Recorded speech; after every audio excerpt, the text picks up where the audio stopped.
Chris had been driving freight for 12 years, always the same overnight haul from Denver to Salt Lake.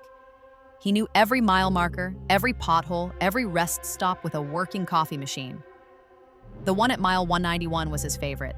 Clean bathrooms, vending machines that actually took cards, and a single sodium lamp that buzzed like a dying insect. He pulled in just past 2 a.m., tires crunching on fresh gravel. The lot was empty except for his rig and a lone gray sedan parked under the light. He killed the engine, stretched, and headed inside. The men's room smelled like bleach. He washed his hands, splashed water on his face, and glanced at the mirror. Something felt off. He looked out the small window above the sink. 2 cars now. A white pickup had appeared beside the sedan while he was inside. He blinked hard. 3 cars. A blue minivan, nose first against the fence. Chris stepped out. The air was cold, wind whispering through the pines. He counted again. Gray sedan, white pickup, blue minivan. He rubbed his eyes. 4. A red coupe materialized at the far end, headlights off.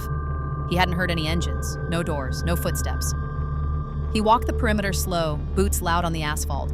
Every vehicle was empty, keys in the ignition, driver seats adjusted for someone average height.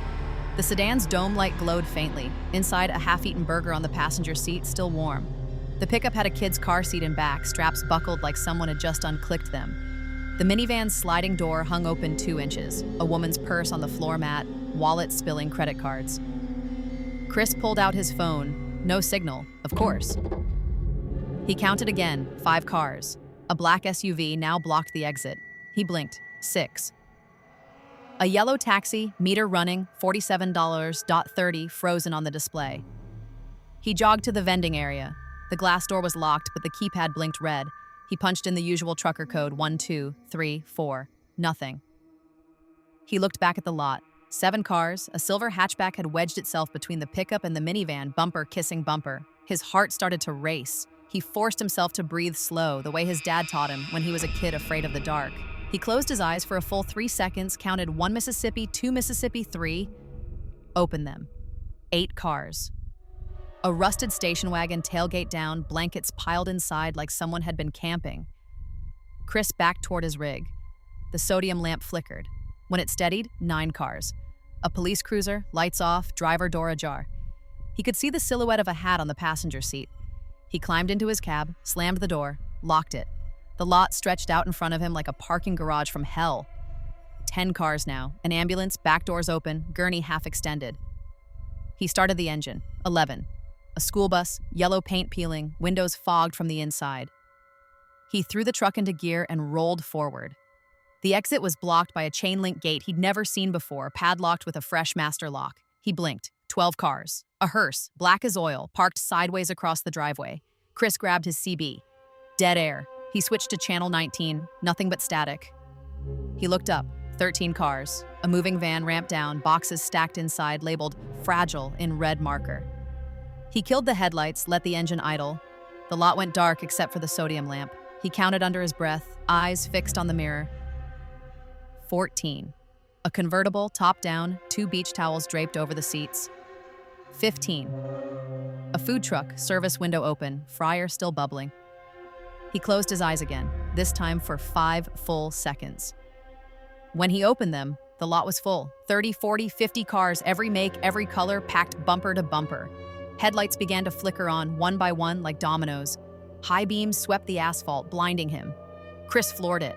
The rig lurched forward, smashing through the chain-link gate. Metal screamed. Sparks flew. He hit the highway doing 60, eyes locked on the road, too scared to look back. 10 miles later, he pulled into a truck stop with real lights, real people, real coffee. He stumbled inside, told the cashier what happened.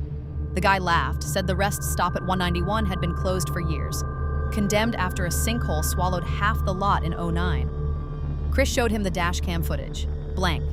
Just static from 2:03 a.m. to 2:17 a.m. He drove home at dawn, hands shaking on the wheel. That night he couldn't sleep. Every time he blinked, he saw the lot filling up. He started wearing sunglasses indoors, started timing his blinks, 2 seconds max. A week later, a tow truck driver found his rig abandoned at mile 191. Keys in the ignition, engine cold. The lot was empty except for 1 gray sedan under the sodium lamp. Inside, a Polaroid on the dash. Chris asleep at the wheel, eyes closed, mouth slack. Timestamp 2:03 a.m., the night he vanished. On the back in his own handwriting, "Don't blink, they're still counting. The rest stop remains closed." But truckers on CB Channel 19 swear that if you drive past at 2 a.m., you can see the lot through the fence, full of cars, headlights on, waiting. And if you stop, even for a second, you'll hear a voice on the wind. 1, 2, 3. Close your eyes and you're next in line.